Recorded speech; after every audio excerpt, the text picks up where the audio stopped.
Les petits détails des plus grands films, bienvenue dans Aviez-vous remarqué? Bienvenue dans l'univers de Max Fischer. Entre ses innombrables activités extrascolaires comme l'apiculture, l'escrime, la calligraphie ou le théâtre, son amitié improbable avec un homme d'affaires joué par Bill Murray et son amour pour une professeure, la vie dans l'école privée de Rushmore n'est pas de tout repos.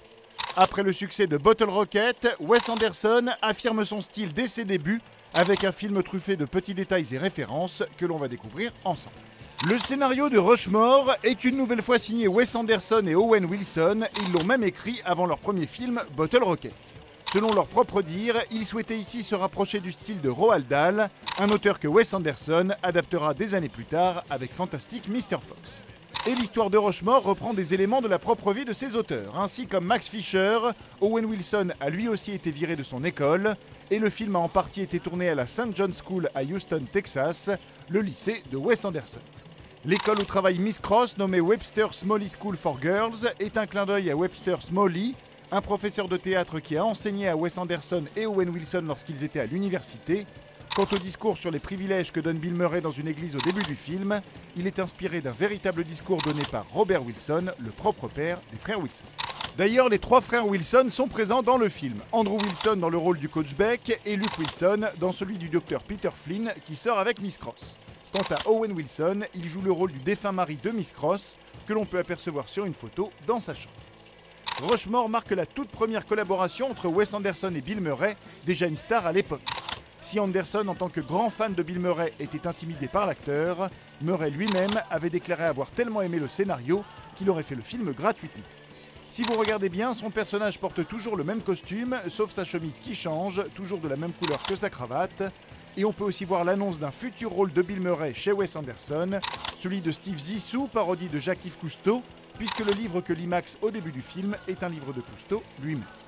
Quant à Steve Zissou, son nom vient du frère du photographe français Jacques-Henri Lartigue, et on peut voir quelques-unes de ses photos dans Rushmore derrière le bureau de Max, dont une de son frère Zissou justement, assis sur un chariot qu'Anderson va jusqu'à reproduire dans le film lors de la séquence titre. Sachez d'ailleurs que les deux zigotos qui font du kart en arrière-plan ne sont autres que Wes Anderson et Owen Wilson. Et c'est aussi la voix du réalisateur que l'on entend au tout début du film en train d'essayer de résoudre un problème de maths, et son frère Eric fait une apparition en tant qu'architecte de l'aquarium de Max. Rushmore, c'est aussi le tout premier rôle de Jason Schwartzman. L'acteur également musicien a formé le groupe de rock Phantom Planet, qu'on a pu entendre notamment dans The Amazing Spider-Man, même si Schwartzman n'en fait plus partie. Les noms des membres du groupe sont visibles dans Rushmore sur sa pétition pour sauver le latin. On peut aussi y lire le nom de Alexis Bledel, l'actrice de Gilmore Girls ou The Handmaid's Tale. Elle fait sa toute première apparition au cinéma ici, parmi les élèves. Jason Schwartzman, c'est aussi le fils de la grande Talia Shire et donc le neveu de Francis Ford Coppola. L'occasion de placer quelques références à leur carrière respective. Ainsi, lorsque Max enlève les lunettes de Margaret, c'est un clin d'œil à une scène de Rocky entre Stallone et Talia Shire justement. La conversation entre Max et le directeur de l'école, à qui il demande de rester en souvenir du bon vieux temps, est une référence à une scène similaire du Parrain entre Sal Tessio et Tom Hagen, un film de Coppola avec Talia Shire toujours.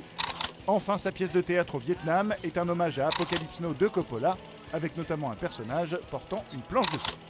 Et côté référence, on est gâté. Toujours dans la pièce du Vietnam, le ralenti sur le lance-flamme est un clin d'œil à l'enfer et pour les héros et Voyage au bout de l'enfer, tandis que le personnage de Max est une parodie de Maverick dans Top Gun. Il est nommé Esposito, nom d'un personnage du film Bananas de Woody Allen. Max porte d'ailleurs le même costume en velours vert que Woody Allen à la fin de Bananas justement. On a aussi noté que l'une des autres pièces de Max est une adaptation de Serpico de Sidney Lumet, que la scène où Max est au téléphone en ignorant la personne qui lui demande de raccrocher est une référence au documentaire de Wiseman High School, ou encore que le moment où Max achète de la dynamite est une reprise à l'identique d'une scène de Hit avec Val Kilmer.